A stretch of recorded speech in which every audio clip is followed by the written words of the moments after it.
It is Wednesday morning at 8 o'clock, so it must be time for forum. Going on over 10 years of doing this. I think Kathy and I have been involved for 10 years.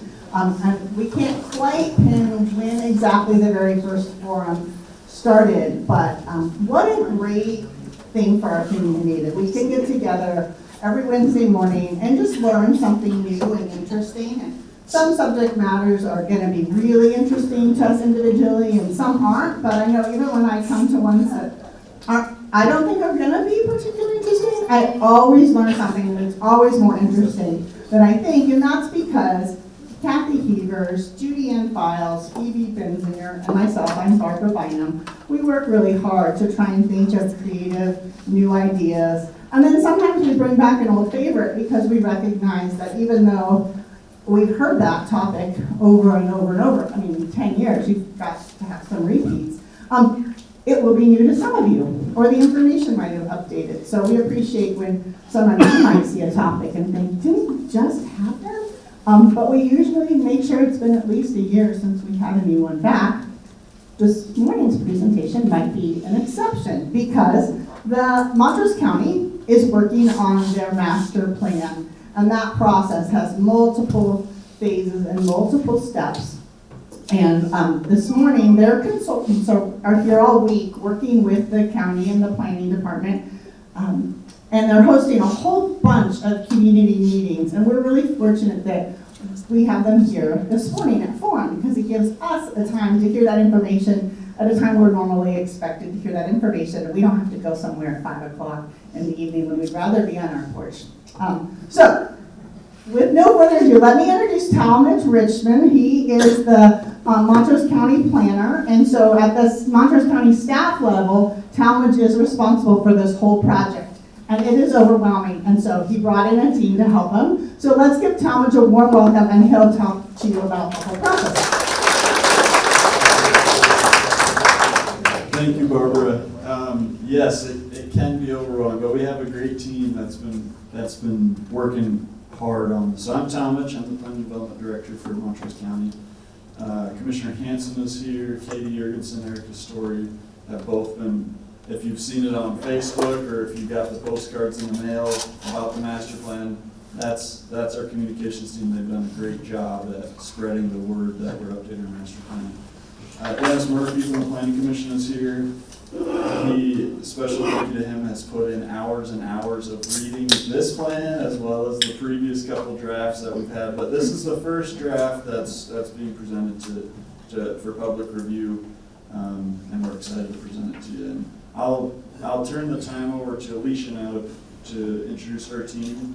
We're very grateful to have SCJ Alliance here. They've done a great job at creating this plan, and we're excited to finish up the process really quick. The timeline we're kind of looking at, the first draft is here in front of you, presented to you. We're taking public comment on this draft generally on what you think about it, and specifically on down to the word, down to the sentence on if changes need to be made. We're taking that public comment through the end of the month. Then after that, we'll kind of compile those comments, present to the Planning Commission. They'll make the changes necessary, and then potentially present a final draft for approval in the August-September timeline. So we're excited to be at this point with you. So I'll turn the time over to Alicia now for the presentation. Great, thank you, Talmadge. I'm Alicia Ayers with SCJ Alliance, and I've got two of my colleagues here with me who are going to be doing two different very important things. Zach over here is going to be running around, handing you the mic if there are questions. We'll have places within the presentation to pause and take comments. And Margaret is going to be capturing your thoughts and ideas and comments on the screen live as we go through those stopping points. So as Talmadge introduced, this is for the county master plan, and we are getting kind of on the home stretch before we go through adoption. So this presentation today is really going to be a high-level overview of the master planning document. I did hand out a couple of printed copies. We don't have a lot here today, but there is some floating out in the audience, so if you would just pass those along. when you're through looking at them, then other people can see them as well. The master plan is also online. If you'd like to look at it there, it's on the county's website. So feel free to get on there a little later and peruse that information. We also have written comment cards at the front, which Zach can give you one if you'd like one, just raise your hand. You can write down your comments and give them to us today, or you can bring them to the county later within that month time frame that we're collecting comments. It's also online if you'd like to do it there. Okay, let's go ahead and get started. So, an introduction of the master plan. What is a master plan? Well, the master plan, synonymously called a comprehensive plan, is a high-level planning document that is county-wide in nature. It has to do with the county lands, so not within the city boundaries, not federal lands, not bureau, not state, just county lands. And of course, in Montrose County, we've got a whole mix of different property ownership here. So it's long range in nature, so it's about 20-year horizon that we're looking at the future, that future vision, what the county wants to be in that time frame, and then having goals and policies to reach that future vision. It's a living document, so periodically the county can come through and update it as things change, or they have new initiatives or new goals and policies. And it informs the zoning code at the county level. So that really is the code piece where it talks about what could be developed where and how it's developed, what the setbacks are, what the types of development are, and where they go. For Montrose County, this is how the county's going to set their budgets, particularly in the planning department, as they're looking at implementing these goals and policies. There are some things that have changed, and so it's going to update the zoning code, so development patterns may change slightly, but not drastically. It's going to inform other public participation events or public engagement events down the road as things change. The last plan was updated in 2010, so it's pretty important that we get this update going and get it adopted in the next few months. And then it has a shared vision that we've put together based on the feedback that we received in the fall, last November, when we were out and taking public comment, as well as had another survey open.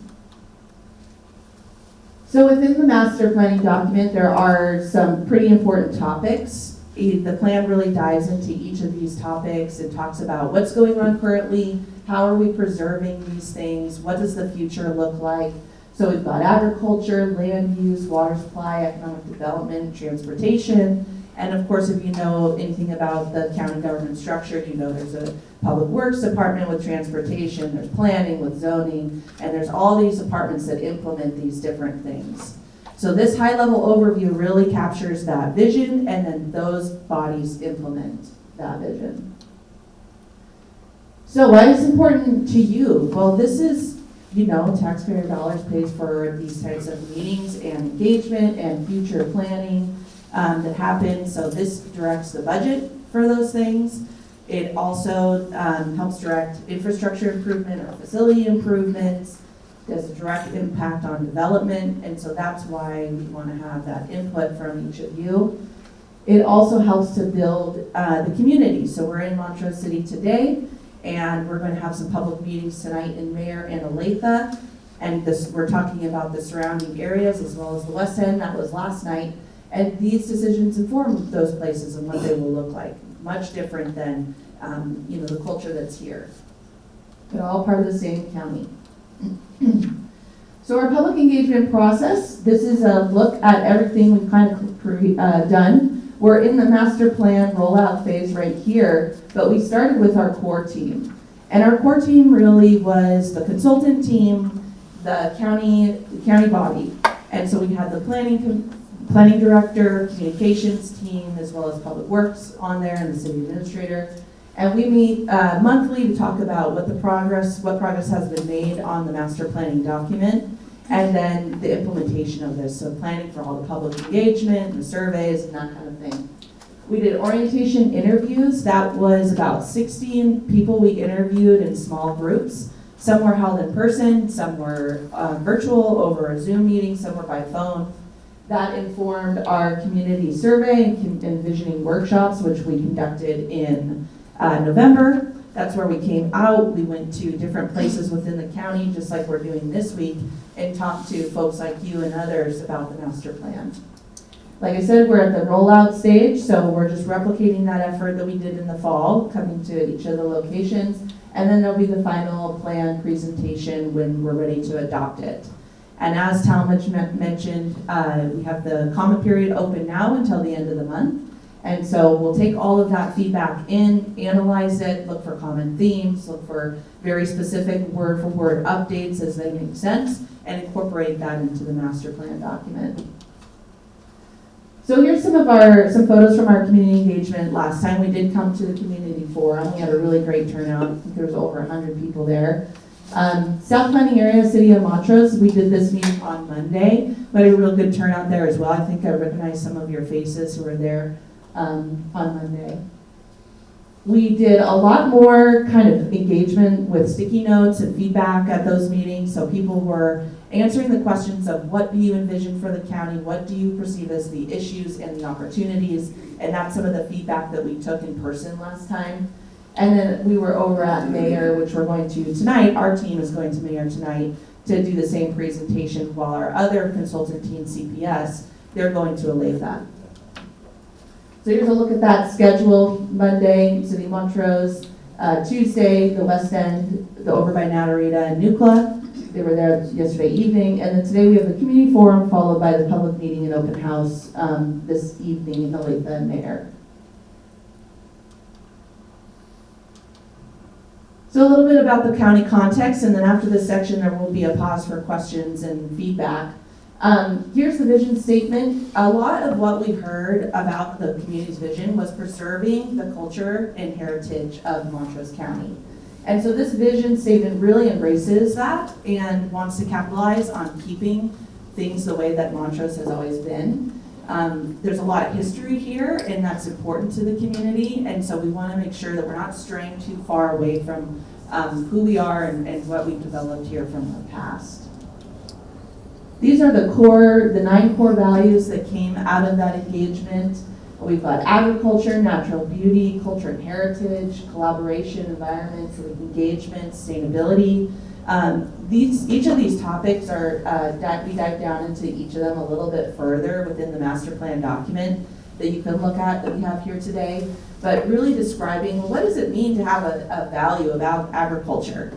Well, most of the county is agriculture lands and always has been, and so that is something that is important to the folks here, and I'm seeing some heads nod, so I can tell I'm in the right direction. Natural beauty, Colorado in general is known for its natural beauty, but Montrose is no exception. So preserving that natural heritage and making sure that we take care of it, we're a steward, and the people who are coming in are also taking care of it. So I'll let you get into the master plan document if you want to look at those a little bit further, but these are the 9 core values. Here's a map of the county planning areas, so we often refer to the West End or Mayor or South County or North. This is a breakdown of what that looks like. This map, by and large, has not changed in terms of the boundaries. The one thing that has changed is the 3-mile planning area around the city of Montrose. And so if you're familiar with some of these planning terms, this is where the county and the city kind of coincide and where growth occurs around this urban population. Because it is still county zoning codes, we really have to make sure that that's cohesive with what the city allows as well. So for instance, we wouldn't want a road going to be built in that was more narrow than what the city standards are, which might be a little wider, because that creates redundancy and costs and construction, and we want more of a cohesive growth pattern there. And that's just one thing to look at in that 3-mile boundary. Okay, so we'll go ahead and just take any questions or comments. We'll take a pause really quick. Zach's gonna come around with the mic. So I think it was on your second slide, things that are important. But one of the things there was fiscal planning, using for elected officials to do fiscal planning. Probably about 10, 12 years ago, we had a tax on development fees to take care of new developments that come in. Is there anything in the master plan that's going to address that and help the elected officials plan for that? That's a great question. I'm gonna let Talmadge answer that one. No, there's nothing related to impact fees on development. No, there's nothing in the master plan that encourages impact fees. There still are, any development, the developer is responsible for paying development, any infrastructure required for that development, water lines, sewer lines, roads, that's on the developer.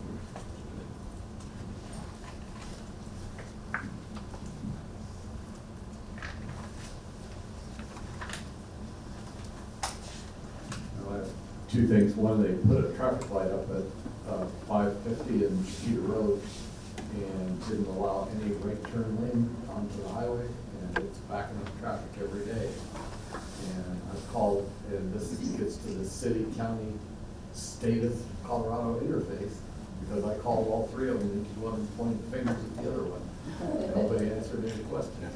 And I live in a subdivision where half the subdivision's in the county and half of it's in the city. The road is county, and I've called the police, or I've called dispatch, and they don't know who to send. They don't know who to send the sheriff or the police. The police show up, and they say it's the sheriff, and the sheriff shows up and says it's the police, so I don't know how you deal with those issues. Thank you for that comment. And, this document is really a high-level approach, so it doesn't get down into those really specific pieces. But as I was mentioning, transportation and public works are part of our core team, but also a look at what's going at a high level, supporting CDOT, or not supporting necessarily, but having a partnership with CDOT so we can work through some of these issues, having a partnership with the city so that we can work through, conflicts where, a subdivision is located in both the city and the county. Those are part of the goals of this planning document. Any other comments? We have a couple other pauses, so we'll take one more. Maybe this is for Talmadge, but I'm just, if you could remind us, what percentage of the county land is non-public outside the city area?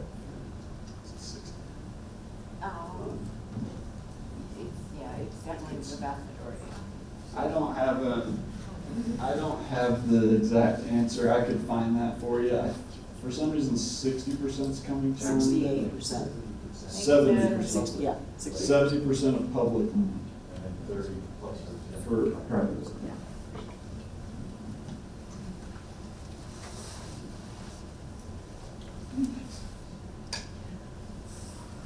Okay. And then once we get our screen back up, we'll go ahead and on to the next part. We do have a map that kind of shows some of that, and then we get down into the details in the plan. So agriculture is one of our first sections within the plan. So like I've mentioned this a few times now, Montrose is rich in agriculture and always has been. That's really the foundation of the county and where everything came from. So preserving ag land as it is today is super important. We don't, as the communities grow, particularly in that 3 mile planning area and elsewhere, we don't want to just be scooping up that agriculture land and developing it out. So the agriculture section really talks about sort of the history and heritage of our ag lands, as well as what it means to have adjacent property uses that are compatible and that they're not going to be imposing on one another. Montrose County is a right to farm county, so that means that yes, there are noises and sights and sounds that come out of farming, but they have a right to be there, and though they may be adjacent to other types of land uses, it really honors that right to farm first.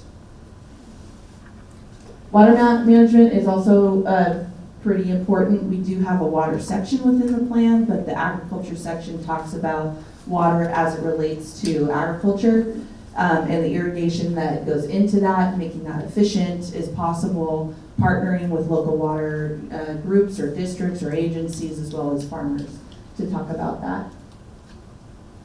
So lots of goals in the agriculture section. We've got the water management, promoting irrigation efficiency and conservation, continue right to farm in Montrose. That was from the previous master plan in 2010. I presume was in there before that as well. That will continue. Regulations for the preservation of agriculture, so maintaining that designation and looking at the uses that run parallel to agriculture, like farmers markets, farm stands, retail nurseries, that kind of thing, where the farmers can take their merchandise essentially and sell it. That's going to be a benefit to the longevity of those farmers. And then areas for transition where ag lands about other uses like residential or commercial, making sure that those things run as smoothly as they can. So land use. So some of the guiding principles of the land use chapter is to, one, look at that projected land use. And what that means is, so 20 years out, that planning horizon, looking to make sure that if this is prime agriculture land, we're preserving that prime agriculture land. We don't show a map that shows industrial development in that location.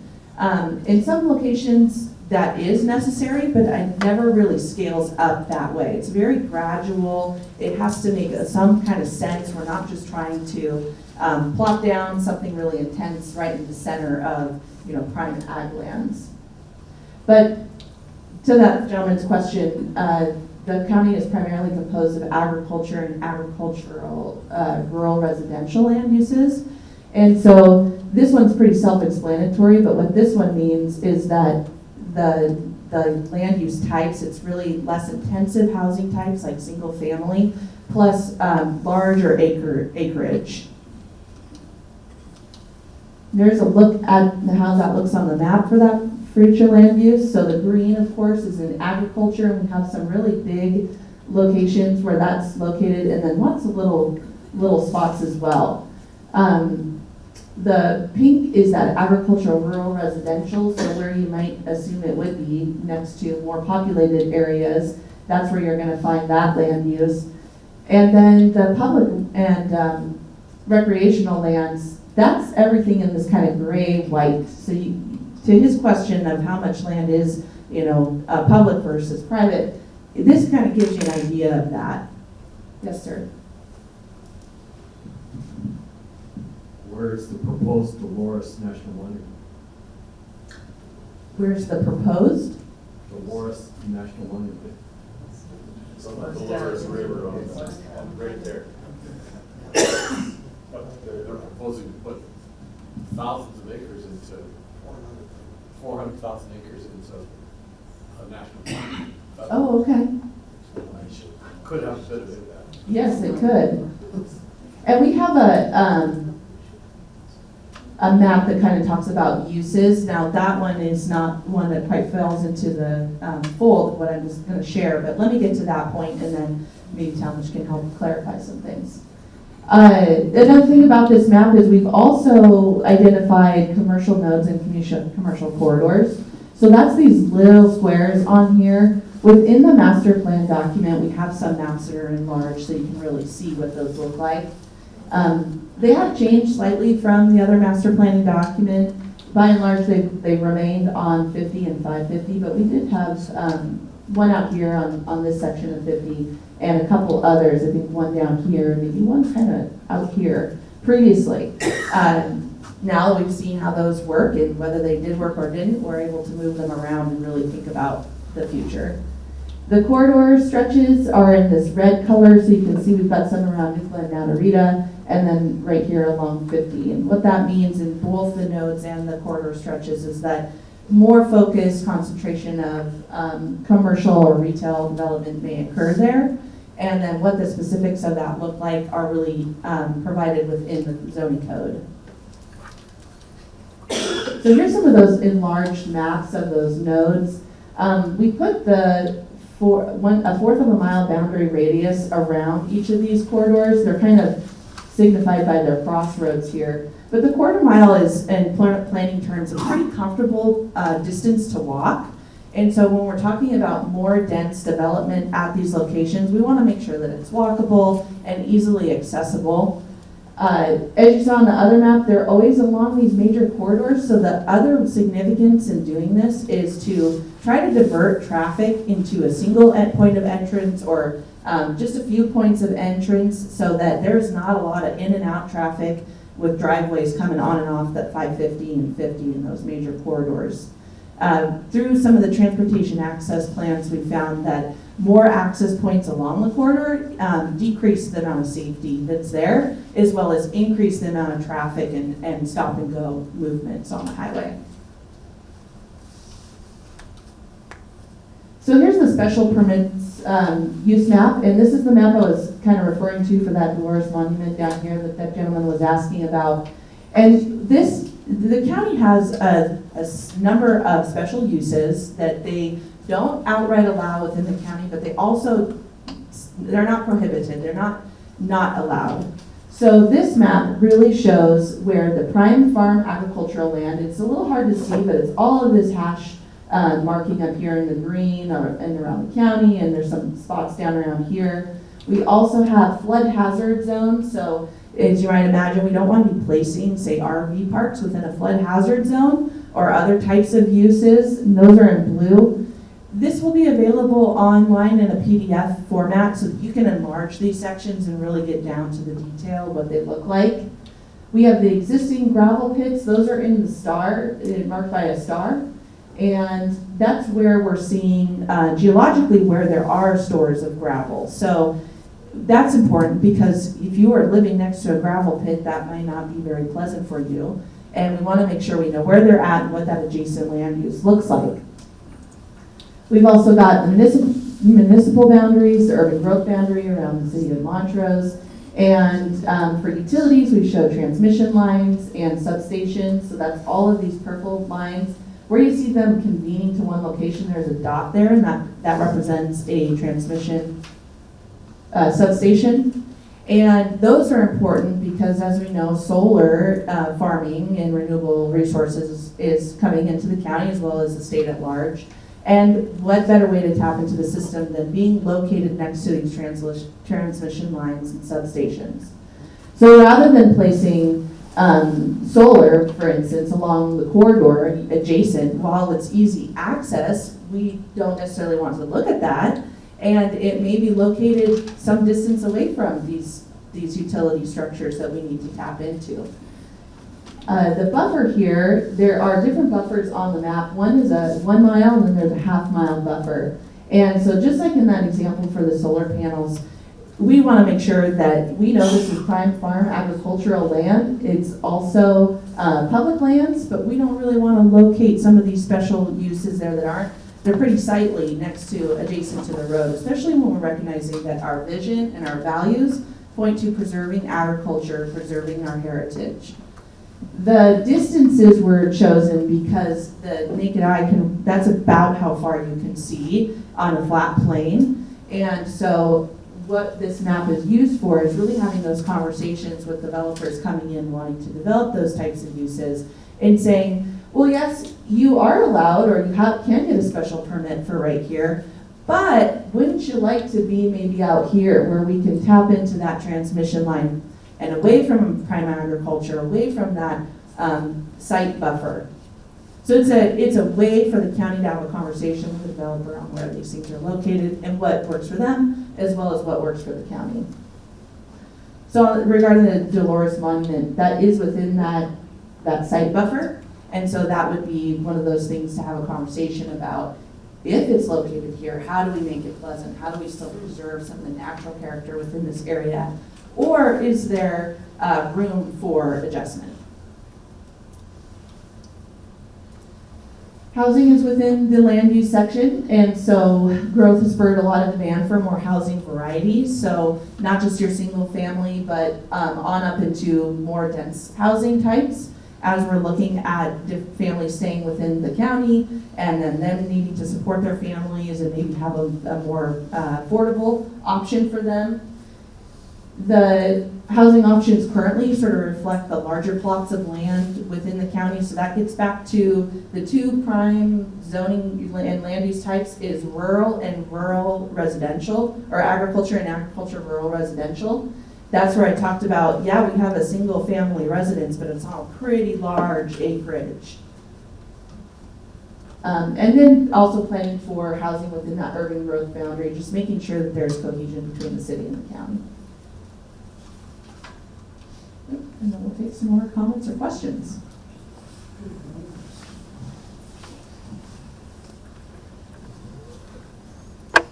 One of the things I've seen as I've been driving around Colorado is having like mixed house usage where they've had smaller houses, 2-bedroom, 3-bedroom houses, so that they have seniors living amongst younger people who can't afford those bigger houses. Is that something that they've looked at having instead of just houses that are just out of the price range of a lot of people? So like the cottage housing where there's sort of a shared courtyard and then, Like what they've done on the San Juan bypass, like having those mixed housing, but just more of it in the area so it's more affordable and it allows the younger people to be able to afford it. And I know like right now you have 2 women that have husbands that have Alzheimer's and they want to have like shared living and they're struggling to find a duplex available in town. So it's like, I just think having mixed housing would be a good thing for young people and for seniors. Coach, do you want to add on to that? That's a great question. So the city is definitely more equipped for those types of multifamily housing since they have a sewer system, a sewer district. There is a small portion of the county that has West Montrose Sanitation District, the Fruit Park area up through Marine Road, that area in there has a sewer district in the county. So those areas would be more equipped for multifamily housing. The struggle with doing it on properties that are zoned general agricultural is putting all that housing on a septic system can be problematic in the future. So we don't allow multifamily housing in the general ag district. However, in the general ag district, we do allow accessory dwelling units. So if you have an acre, if you're on septic and you have an acre, you can have a second house on the property. It's connected to the same septic system. If you have 10,000 square feet in the residential district, meaning you're on sewer, you can also have a second house. There are some limitations to size if it's less than an acre. But that's kind of the way the planning commission staff and the board is trying to help with that. And we've seen it utilized a lot. There are a lot of properties in the county that have 2 homes on them. Yeah, so that's kind of how the county's have been dealing with that. But as I said, the city is a lot more equipped with the sewer system to have those multi-family uses like you see in the bypass.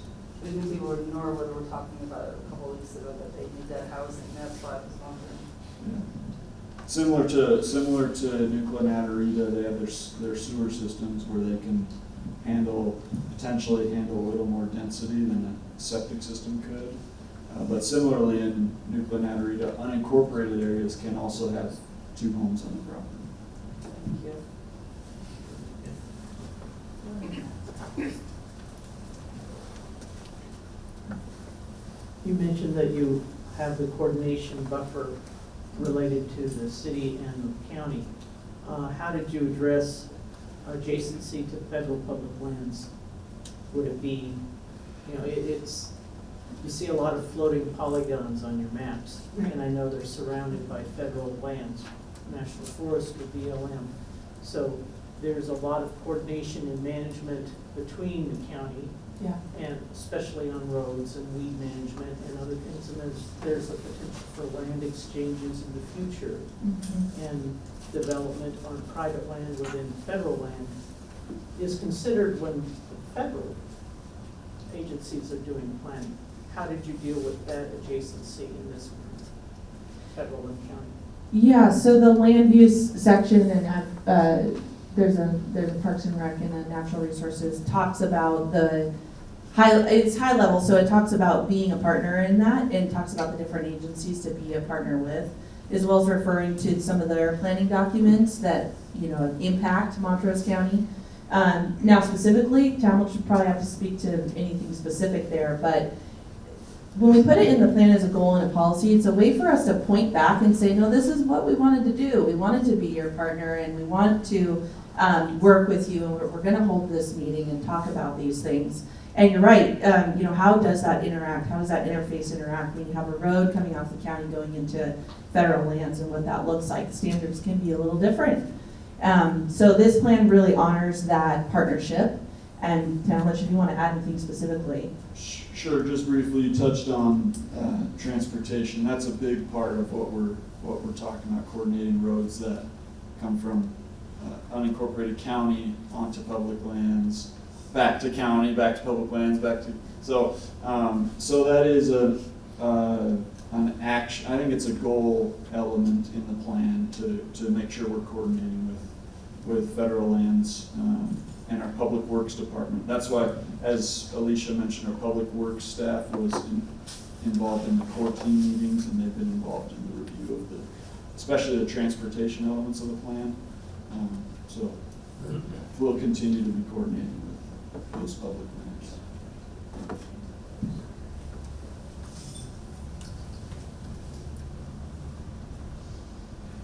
Yeah, you've talked about solar power. What is the master plan, what do you contemplate the master plan saying? Are you going to try and eliminate it, or are you going to try and accommodate it in certain areas? From the future standpoint, we're looking at. Yeah, right now, that type of use is a special use, and so that means that there's a higher level of review at the county level. We're not proposing to change that or cut down or expand where it's located, but we want to make sure that it remains a special use so that we can have those specific conversations. When a development proposal comes in, it can look a lot of different ways, and so along with being a partner, we want to be able to sit at the table with that developer and really talk about what that looks like. If it's public facing, if it's adjacent to a residential subdivision or the highway, what does that look like from the road and from the public's perspective as well? That special use permit map, like I said, helps us have that conversation at the table before anything gets put on the ground or approved to talk about what makes sense and what doesn't and where. Before we go, I mean, everybody talks about the whole LP plan up here in solar. I mean, that was put in without any input. That's a private property, and it had, I can't remember the zoning on it, but it had zoning that there was no input on that. So how is the county going to address future? There are other areas that are sensitive to that. So back to the first question, I'll nerd out really quick. I love the special use permit map. If you've been involved in any special use permits in the last however long, in our staff report under analysis, it says the master plan does not specifically address special uses. So that was a big part of the update of this plan, is now it speaks to special uses. It has a map that shows certain areas where special use permits would be encouraged and certain aspects that we should be looking at when we're looking at location for these different special uses. Because the special use could be a power generation facility, a solar field, it could be an RV park, it could be any number of uses. So the map is versatile enough that it speaks to some areas we should be looking at. To the LP plant, that property was originally zoned general agricultural. They rezoned it to industrial, so there was a public process for the rezone.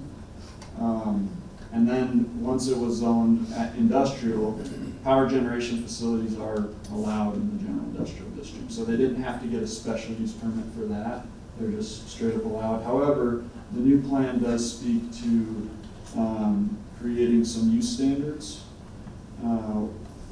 The board, the planning commission staff have definitely acknowledged that there are some protections that need to be made for any power generation facility. Reclamation, security bonding, things like that.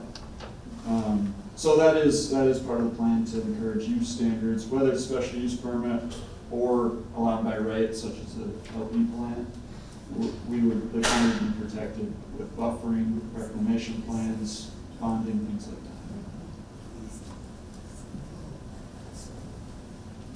So the master plan deals with growth and development. Is there anything in there are you looking at anything in there about depopulation? Because you have a lot of people in the interface, that are facing huge increases in their insurance rates to the point where it's going to be unaffordable to live there. So what do you do with that property? Yeah, that's, depopulation is not specifically addressed in the master planning document. I don't have anything to add other than a plug for comment forms. If you have a suggestion for a specific goal or action or something that is not in our plan, such as depopulation, that'd be a good thing to put on the comment forms for us to consider.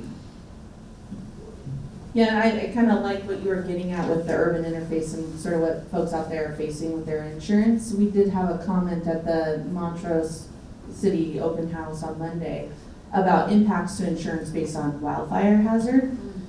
So yeah, if you have comments like that, we really would like to hear those so that we can incorporate those ideas in the plan, but maybe also for future study. Okay, let's go ahead and keep going. We have 2 more breaks in the presentation to ask questions, and then we'll be here afterwards. All right, economic development. So for economic development, through our study, we recognized that there were target industries. We've heard that in our stakeholder interviews, in our community forums, as well as in our surveys. And so, you know, there's target industries as in we need more of these services, and there's target industries as in these things are doing really well and we should continue to do these things. So there is, first and foremost, a demand for healthcare facilities and medical facilities. We heard that throughout the county. The West End was also pretty huge in advocating for that kind of thing. I know they lost one of their, either a dental building or a medical building in some years past, and so that is definitely something they were talking about. Target industry and recreation and tourism and outdoor recreation. There is a section in the plan that talks to this. Tourism doesn't need to mean just visitors coming from outside the county. It can mean visitors within the county going to different locations, and you know, it's a visit for them. They maybe haven't traveled there before, seen those kinds of things. Agriculture and agribusiness, food processing, we talked about that a lot. Manufacturing, skilled workers, that's still pretty high on the list of target industries within the county. We want to make sure we keep those vocational schools and other types of schooling so that we can support those industries and keep the youth here so that they can go to school and train up to be with a skilled worker. And then renewable energy is another target industry. Economic development goals and policies really is focusing on strengthening that economic resilience. So like I said, keeping those target industries intact or building new ones where we have seen you know, industries leave, like the medical industry in the West End. We want to, so here's where we have the facilitate economic development in the rural areas of the county. And you know, this does apply across the county. It gets a little specific here, but these things are important across the county. Enhance access to those services, better align education, economic development, workforce initiatives, and labor needs. So that's where I was talking about the schooling up to jobs, keeping all of that within Montrose County. Prioritizing investment in city and county, I should say, infrastructure, particularly in those areas where it interfaces with the city and county or city and federal lands. Those are all economic development goals, and you can read more about the details of those in the plan. Transportation, so regional connectivity, obviously Montrose is not here on an island. We're within the state and connect to other places outside. So that means that our roads are going in and out of the county, and we're having people live here but work out of the county and other populated areas. And so we need to have a little bit in there about recognizing that regional connectivity and how it impacts the flow of people in and the flow of people out of the county. As part of that, the county conducts these access control plans. Here's a screenshot of one of the ones that they did in 2019. And what the access control plans do is really focus on sections of the highway and what that accessibility looks like. It also talks about safety, the traffic volumes, any improvements, and come up with a list of projects. So I talked about those nodes and how we're regulating access on and off the freeway so that we can keep our safety high and our congestion low. These access control plans study those in more depth. So when I talked about transportation being a part of the core team, we have a high, broad overview of how we're partners and how we're going to continue to update these plans, but they're the body who goes through and does the study, and then they implement these planning documents. Oh, we have other questions or comments?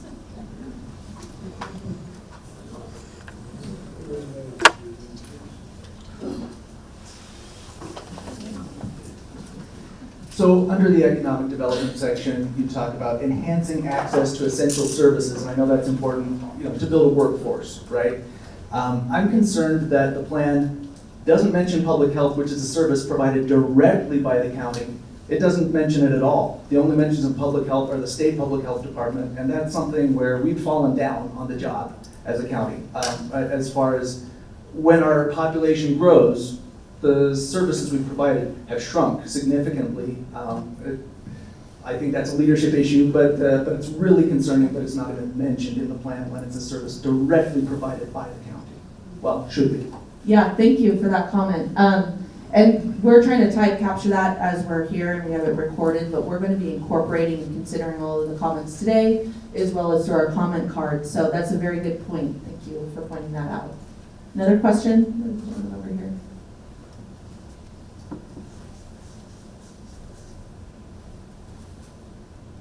And what about excess mobility?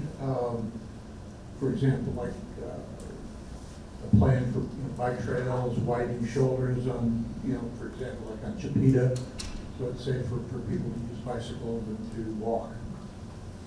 The plan does address that to some degree. It talks about where there are bikers already naturally kind of coming through those public streets, making them available for bike infrastructure.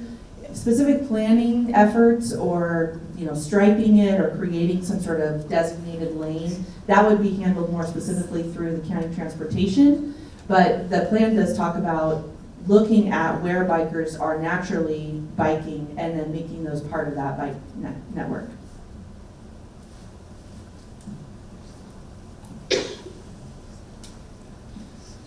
On the issue of regional connectivity, we have some land that's kind of in, I call it the Tri-County area.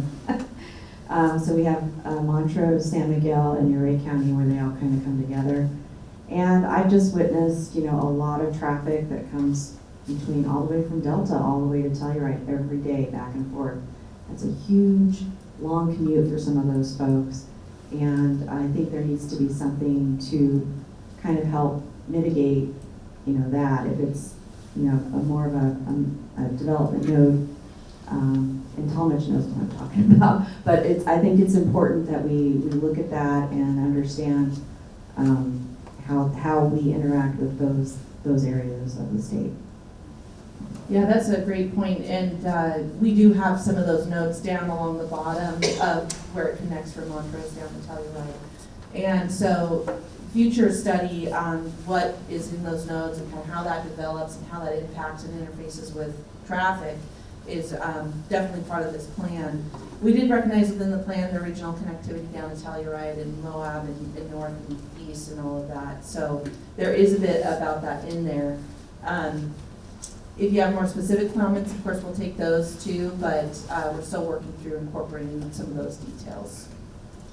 I think especially this year, having a strong voice in connectivity and transportation is huge.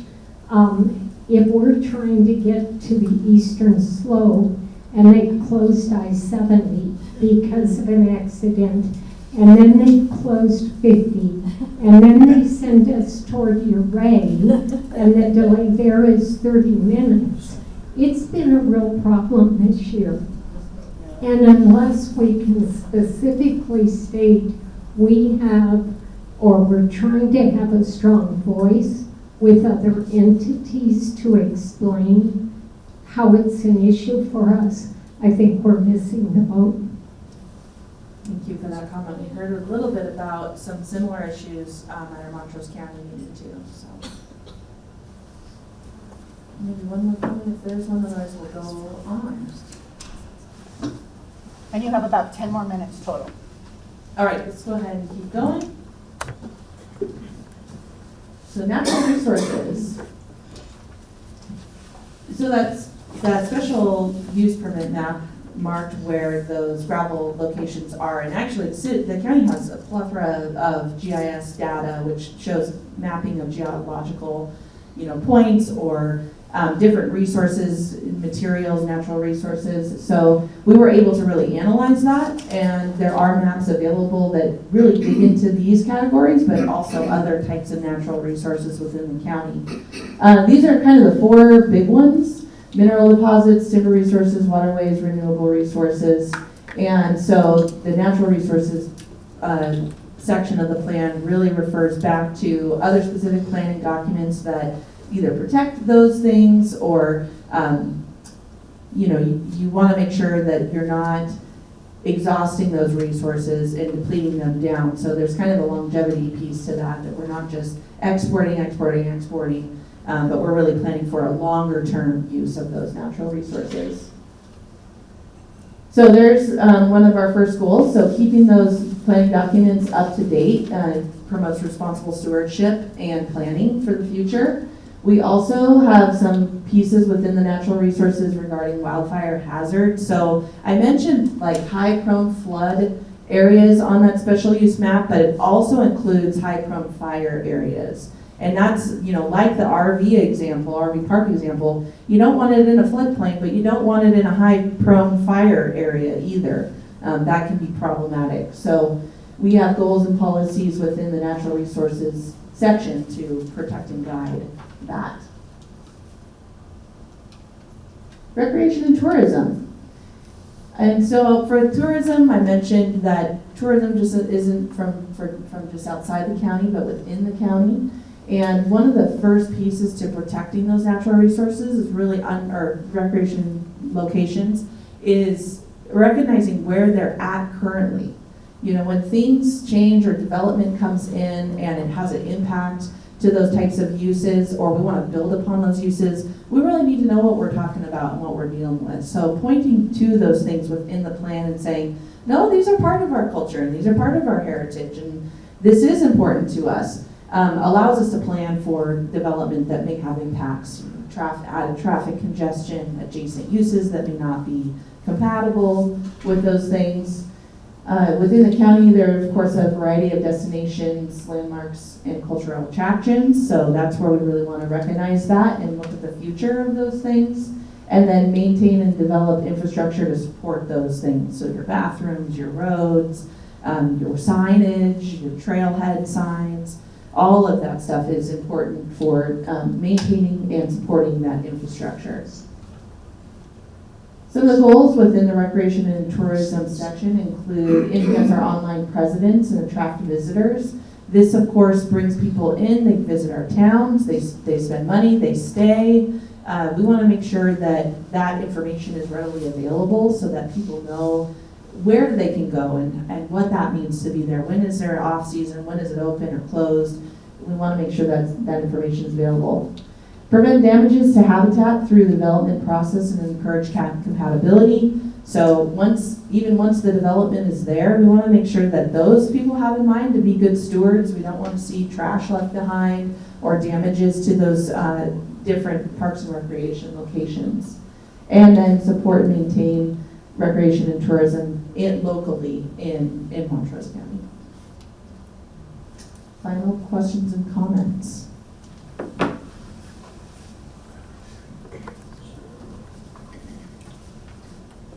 Just a comment about the renewable energy resources. You need to include geothermal as part of that. Yes. Thank you.